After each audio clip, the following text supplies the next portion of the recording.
Assalamualaikum warahmatullahi wabarakatuh. Saudara-saudara sekalian, hari ini kelanjutan dari pertemuan-pertemuan selanjutnya, itu menghadiri mengenai penguatan untuk pemberdayaan desa dalam rangka menghapuskan kemiskinan ekstrim dan juga dalam rangka menurunkan stunting yang diharapkan 2024 nanti itu menjadi 14%. Dan ini memang sangat tergantung pada pendamping desa.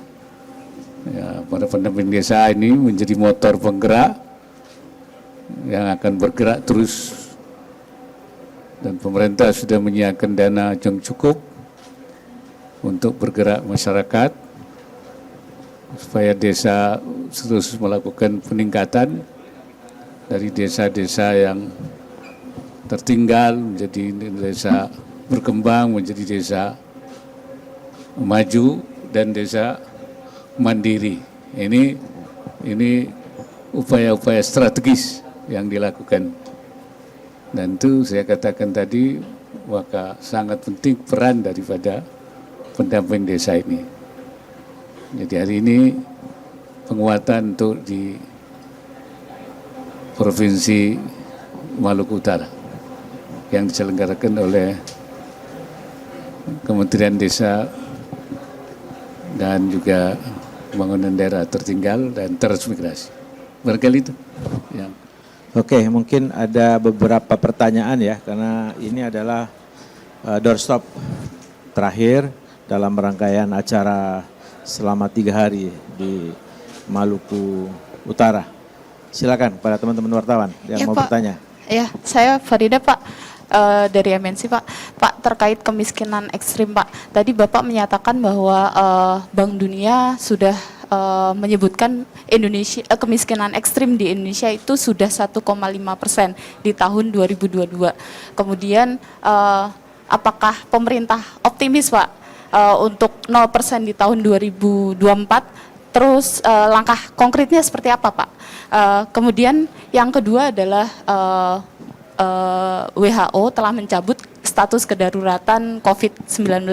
Kemudian Indonesia apakah akan segera mencabut status kedaruratan ini, mengingat kasus COVID di Indonesia juga masih terus bertambah, Pak. Terima kasih, Pak. Iya, saya kira ketika kemiskinan ekstrim itu hanya tersisa 1,5%, itu artinya itu merupakan keberhasilan kita di dalam rangka menanggulangi kemiskinan ekstrim itu. Oleh karena itu, seperti saya katakan tadi, saya sangat optimis karena kalau 1,5% berarti 2 tahun ini hanya per tahunnya itu hanya 0,7,5, ya, 0,7,5% dengan kerangka perbaikan, peningkatan kualitas, ditambah juga pembangunan desa yang lebih optimal, maka pasti kita akan yakin kemiskinan ekstrim akan bisa teratasi. Itu saya kira. Mengenai pencabutan itu saya kira kita sudah bersyukur. Bahkan Indonesia sudah mencabut PPKN itu sejak 2022 kita sudah mencabut, karena kita sudah landai, sudah dianggap. Walaupun memang ya kita tetap waspada. Oleh karena itu ya seharusnya kita tetap, karena belum hilang, istilahnya dari WHO sendiri mengatakan belum hilang sama sekali, cuma sudah tidak berbahaya. Ya. Dan saya mengapresiasi masyarakat ya di mana-mana, walaupun pemerintah sudah mencabut dan boleh tidak memakai masker, Tapi masyarakat masih memakai masker. Ini sepatut saya apresiasi di dalam rangka menjaga diri dan menjaga orang lain. Jadi walaupun sudah boleh orang tidak memakai masker, tapi masyarakat tetap masih memakai masker. Itu menurut saya itu satu hal yang perlu diapresiasi. Saya kira itu. Artinya akan ada menuju ke endemi, Pak, transisi ke endemi? Ya, kita sedang mempersiapkan hal-hal yang untuk di masa endemi ini. Karena nanti mungkin sedikit demi sedikit orang sudah mulai biasa, menganggap biasa. Oleh karena itu fasilitas-fasilitas obat, fasilitas kalau terjadi apa-apa, itu sudah kita antisipasi dan kita sudah melakukan persiapan-persiapannya. Ya. Oke, silakan ada yang lain. Saya Pak, Ya. saya Ardito dari Kompas.com Pak. Izin, Kompas, Pak. oke, Iya, Kompas.com. ada dua hal ingin saya tanyakan Pak. Yang pertama terkait rencana KPK Pak, Komisi Pemberantasan Korupsi berencana memindahkan napi-napi kasus korupsi ke lapas di Nusa Kambangan. Ini mohon tanggapan dari Pak Pres, kira-kira perlu direalisasikan nggak sih Pak wacana sebenarnya, karena mengingat mungkin itu juga diperlukan untuk memberikan efek jera kepada para napi koruptor yang kalau di Jawa juga kita lihat kan sering ditemukan adanya sel-sel mewah begitu ya Pak ya, bagi tempat tinggal, tempat mendekamnya para napi ini. Itu yang pertama Pak. Yang kedua Pak, ini sedang bergulir juga revisi Undang-Undang TNI Pak, diusulkan oleh Mabes TNI. Ini ada beberapa ketentuan yang diubah, salah satunya yang dipersoalkan oleh banyak aktivis adalah bagaimana perwira aktif TNI ini bisa menduduki jabatan-jabatan sipil yang lebih banyak daripada sebelumnya. Ada sekitar 18 lembaga yang bisa diduduki jabatannya oleh perwira aktif ini. Mohon tanggapan dari Pak Wapres, apa ada urgensinya sih Pak untuk supaya perwira-perwira ini bisa mengisi jabatan sipil tersebut? Terima kasih Pak. Ya, saya kira usul dari KPK itu kan intinya itu bahwa sistem pemasyarakatan kita itu tidak efektif ya untuk membuat para koruptor itu jera. Itu kan, sehingga ada usul untuk dinusa kambangankan ya, karena adanya faktor-faktor lain. Ya, saya kira bisa dibicarakan. Artinya apa memang untuk membuat jera itu satu-satunya cara dengan menusa kambangankan, atau mungkin dari sistem hukumnya sendiri, pelaksanaan hukumannya sudah betul, misalnya pelaksanaannya kurang betul. Seperti tadi Anda bilang ada tempat-tempat penahanannya itu tidak seperti mestinya penahanan misalnya. Nah, mungkin aspek itu yang menjadi masalah. Jadi saya pikir bisa dibicarakan. Kalau memang alternatifnya hanya nusa kambangan untuk membuat jera, ya tentu nusa kambangan. Tapi kalau ada alternatif lain, ya tentu dibicarakan. Saya kira itu supaya lebih objektif apa yang ingin kita capai. Intinya membuat jera. Ya, Saya kira itu jera, kuncinya jera. itu. Yang kedua, soal adanya usulan untuk perwira aktif bisa, nah ini saya pikir juga sama, coba dibicarakan. Yang penting tentunya jangan mencederai semangat reformasi. Semangat reformasi itu kan, ya dulu itu menghilangkan dui fungsi. Nah, semangat itu yang kemudian jangan dicederai. Asalkan itu bisa bisa artinya bisa tidak kembali ke arah itu, saya kira silakan dibicarakan. Saya kira itu. Oke, selanjutnya. Assalamualaikum. Ya, Mas Hilmi, jawab pos ya. Saya Hilmi dari Jawa Pos, Pak Wapres. Yang pertama terkait jalur rempah untuk Maluku Utara ini Pak, keseriusan pemerintah untuk menghidupkan jalur rempah itu seperti apa? Terus manfaat yang bisa dirasakan masyarakat dengan adanya jalur rempah yang dimaksimalkan lagi itu apa? Itu yang pertama. Terus yang kedua, pemerintah Arab Saudi memberikan kuota tambahan haji sebanyak 8.000 kursi. Harapan Pak Wapres pembagiannya itu seperti apa? Mengingat antriannya kan cukup panjang Pak. Lalu apakah ada rencana berangkat haji lagi tahun ini Pak Wapres? Terima kasih. Pertama ya jalur rempah. Kan dulu jalur rempah kita itu menjadi pusat rempah ya, sehingga orang-orang dari luar negeri pun datang mencari rempah ke sini. Nah, rempah ini kan tidak hanya untuk bumbu masak, tapi juga untuk parfum, untuk kosmetik. Ya, jadi dan berbagai manfaat yang ya. Oleh karena itu menurut saya ini kekayaan kita Indonesia yang tidak dimiliki orang. Saya pernah cerita bahwa Mesir itu menjadi pengekspor kopi yang luar biasa, untuk kopi Mesir ke Amerika dan juga sampai ke Eropa. Nah, ternyata mereka punya kopi yang diolah dengan rempah.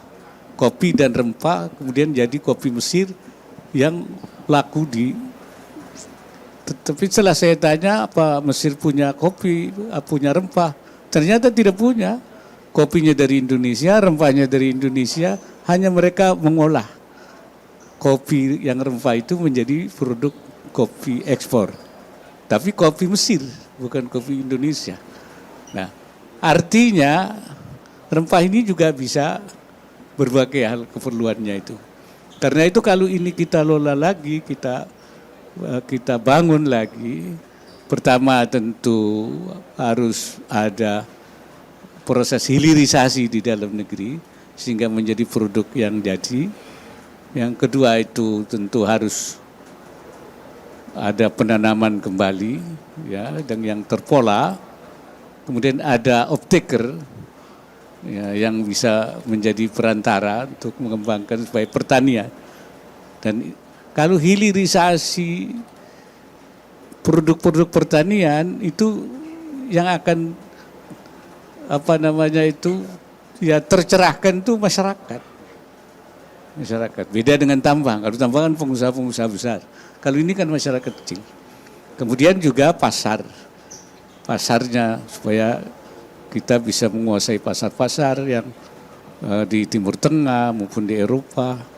Nah, jangan sampai kita kalah oleh India yang dulu bukan pusat rempah. Nah, ini artinya kita harus membangun kembali, dan itu saya kira komitmen pemerintah untuk menghidupkan kembali jalur rempah ke depan. Kemudian yang kuota haji, kita berterima kasih pada pemerintah Saudi. Karena dengan adanya tambahan kuota itu kan kita akan mengurangi jumlah antrian yang panjang itu, ya. Jadi akan dipercepat, ada terjadi pengurangan. Mengenai pembagian itu nanti supaya Kementerian Agama bisa membagi secara adil ke daerah-daerah. Tapi yang penting harus segera diurus. Jangan sampai seperti tahun yang lalu kita diberi 10.000. Tapi mepet waktunya, tidak bisa diurus, kemudian akhirnya hilang begitu saja. Nah, sekarang ini supaya betul-betul mulai diurus semuanya dengan baik dan supaya bisa dimanfaatkan sehingga bisa mengurangi. Saya kira itu. Oke, masih silakan. Iya, izin Bapak, saya Nadila Saleh dari TV One. Pertanyaan saya, saat ini tuh lagi ada beredar video praktik ajaran Islam yang berbeda dari biasanya, yaitu di Pondok Pesantren Al Zaitun. Salah satunya yaitu video Panji Gumilang, pimpinan Ponpes Al Zaitun, yang mengajak santrinya dan juga tamu undangan untuk mengucapkan salam yang identik dengan salam Yahudi seperti itu. Mohon tanggapannya Pak, seperti apa? Ya, kita memang mengharapkan jangan adalah ketegangan-ketegangan yang diakibatkan oleh isu-isu agama yang tidak lazim selama ini. Ya, oleh karena itu saya minta Kementerian Agama dan Majelis Ulama Indonesia membahas masalah ini supaya jangan sampai isu ini ya merebak kemudian menjadi kemarahan dari masyarakat.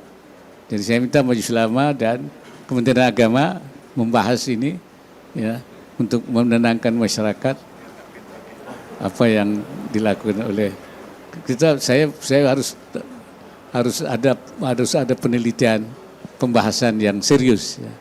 Ini untuk menjaga ketenangan. Apalagi mau kita dalam tahun pemilu, jangan sampai ditambahi ya, karena masalah pemilu saja sudah cukup nanti rawan kalau tidak kita kelola dengan baik. Jangan sampai isu-isu seperti ini juga menambah. Barangkali itu aja. Ya. Iya.